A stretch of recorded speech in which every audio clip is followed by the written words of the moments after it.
There is a death in Star Wars that the saga never fully recovered from.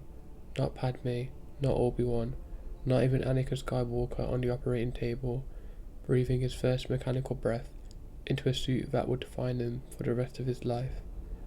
The death that changed everything happened in a Naboo reactor room at the end of a double-bladed lightsaber in the first film of the prequel trilogy. Qui-Gon Jinn died in The Phantom Menace, and the galaxy was never the same. But here is the question that most people never think to ask. What if his death was not simply a tragedy? What if Qui-Gon Jinn had to die, not as a storytelling convenience, but because his continued existence would have fundamentally broken the story that followed, would have prevented the very events that gave Star Wars its meaning? Today we are making that case, why Qui-Gon Jinn had to die, and what his death set in motion that nothing else could have. Let's start with the most basic question. What would have happened if Qui-Gon Jinn had survived Naboo? Not in the abstract, concretely, scene by scene. Qui-Gon would have trained Anakin. That was already decided.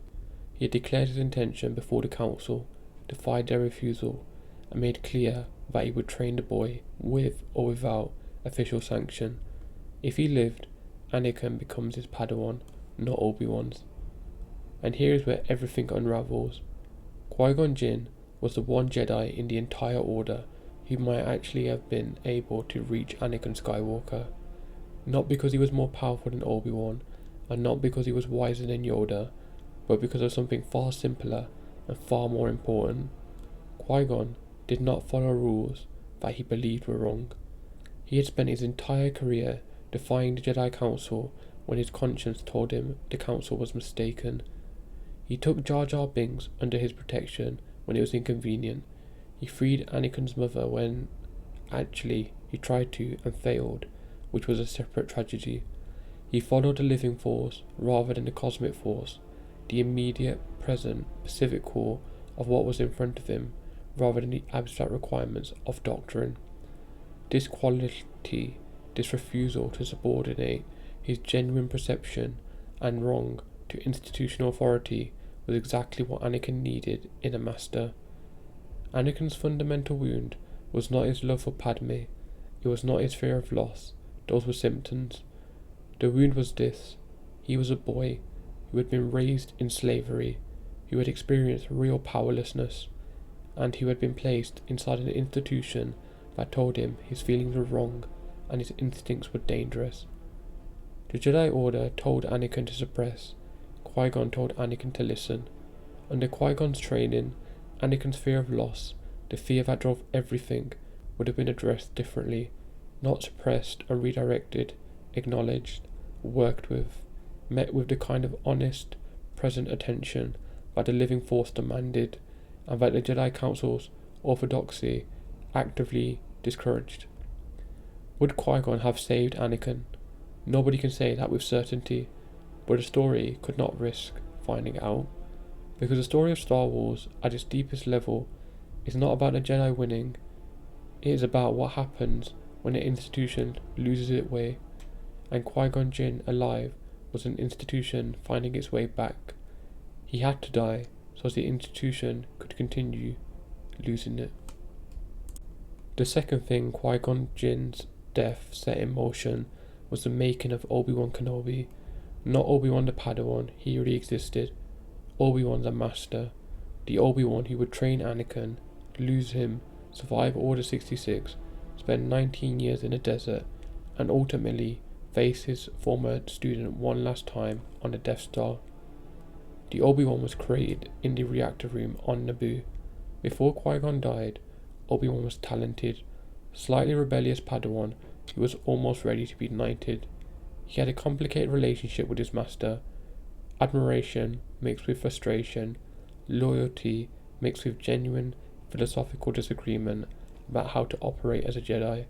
He thought Qui-Gon took too many risks, followed his instincts too readily, trusted the Force in ways that the Council would never sanction. He was not wrong about any of this, and he was not ready to be a master. Qui-Gon knew this. In the last conversation between them before the final duel, Qui-Gon telling Obi-Wan that he was a wiser man than Qui-Gon himself, There is something quietly heartbreaking. A master acknowledging that his student has surpassed him in the ways the Order values, while knowing that those very qualities might make him the wrong teacher for the extraordinary child they have just found.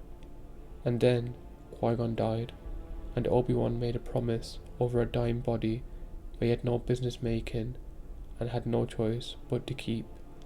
I will train the boy.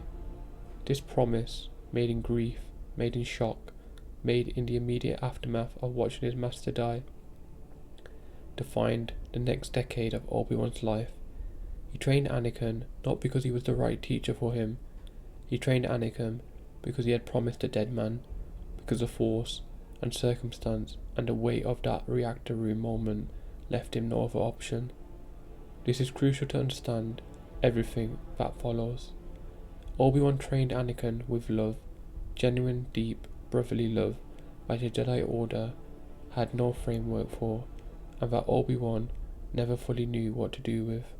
He also trained him with guilt, with the constant awareness that Qui-Gon would have done this differently, with the pressure of carrying a promise that he was never quite entirely sure he was equipped to fulfill.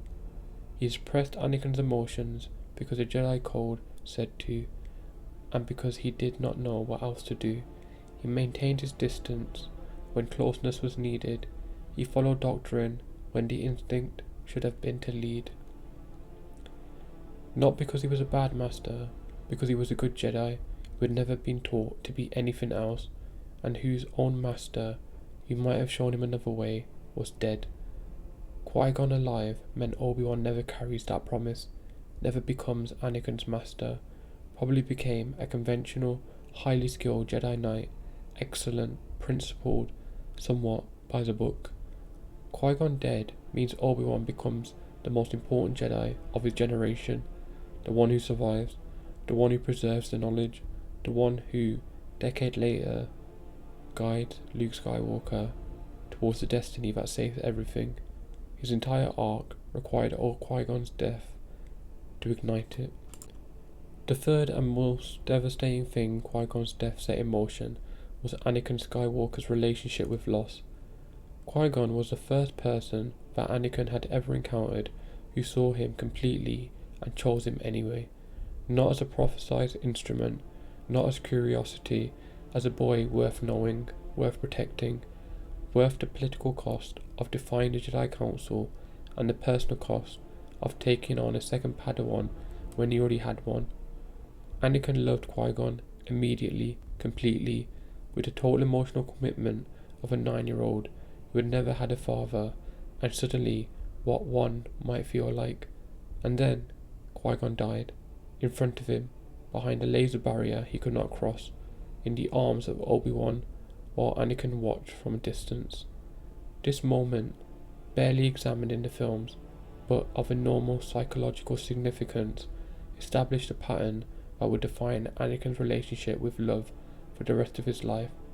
The people he loved left him, one way or another.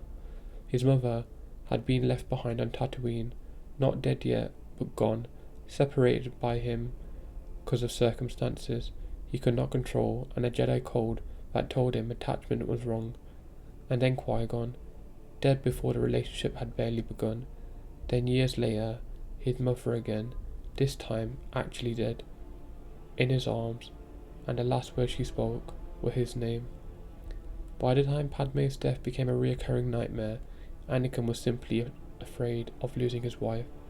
He was a man who had been losing people since childhood, and had built his entire psychological identity around the terror of the next loss.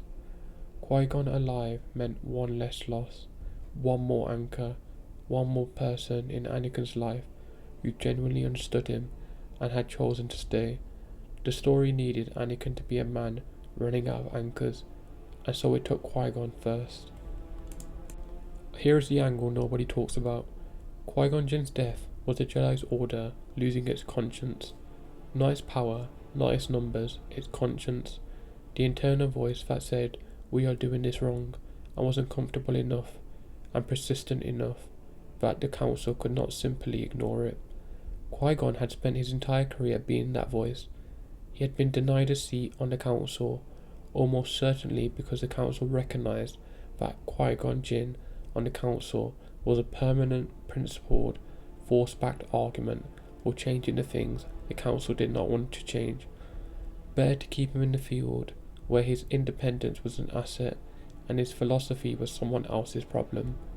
With Qui-Gon dead, the council lost that voice entirely. Obi-Wan, for all his qualities, was fundamentally an institutionalist. He believed in the council, trusted its wisdom, followed its directives, even when they conflicted with his own perception. He was the opposite of Qui-Gon in this precise way, where Qui-Gon trusted his connection to the Force over institutional authority. Obi-Wan trusted institutional authority and disciplined his own connection to serve it. The Jedi Council that led the Order through the Clone Wars, that allowed itself to become generals, that failed to see Palpatine for who he was, that dismissed Anakin's warnings and maintained its own orthodoxy right up to the moment the clones turned. That council existed in the form it took, partly because the man who would have argued most passionately against every one of those choices was now dead, the only man who would have argued. Qui-Gon would have refused to lead clone troopers. The historical evidence of his character makes this almost certain. He would have seen the conflict between the Jedi role as peacekeepers of the galaxy and the Jedi role as generals, and refused to collapse that distinction. He would have been a problem. The story needed the Jedi Order to make exactly the mistakes it made, and so it removed the man most likely to prevent them. Here is where the story becomes something extraordinary. Qui-Gon Jinn's death did not simply set terrible things in motion, it set the one thing in motion that ultimately saved everything.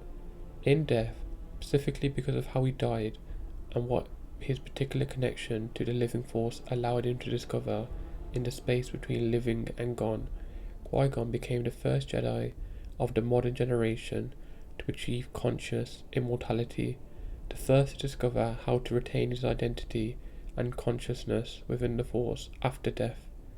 He passed this knowledge to Yoda, Yoda passed it to Obi-Wan, and that knowledge, the ability to exist beyond death, to guide the living from the other side, to be present in the Force even after the body was gone, was what allowed Obi-Wan to continue guiding Luke after the Death Star, what allowed Yoda to train Luke on Dagobah, and what allowed Anakin Skywalker, in his final moments, to find his way back to the light and know that it was not too late.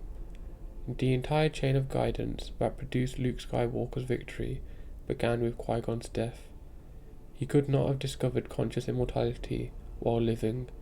The discovery required dying.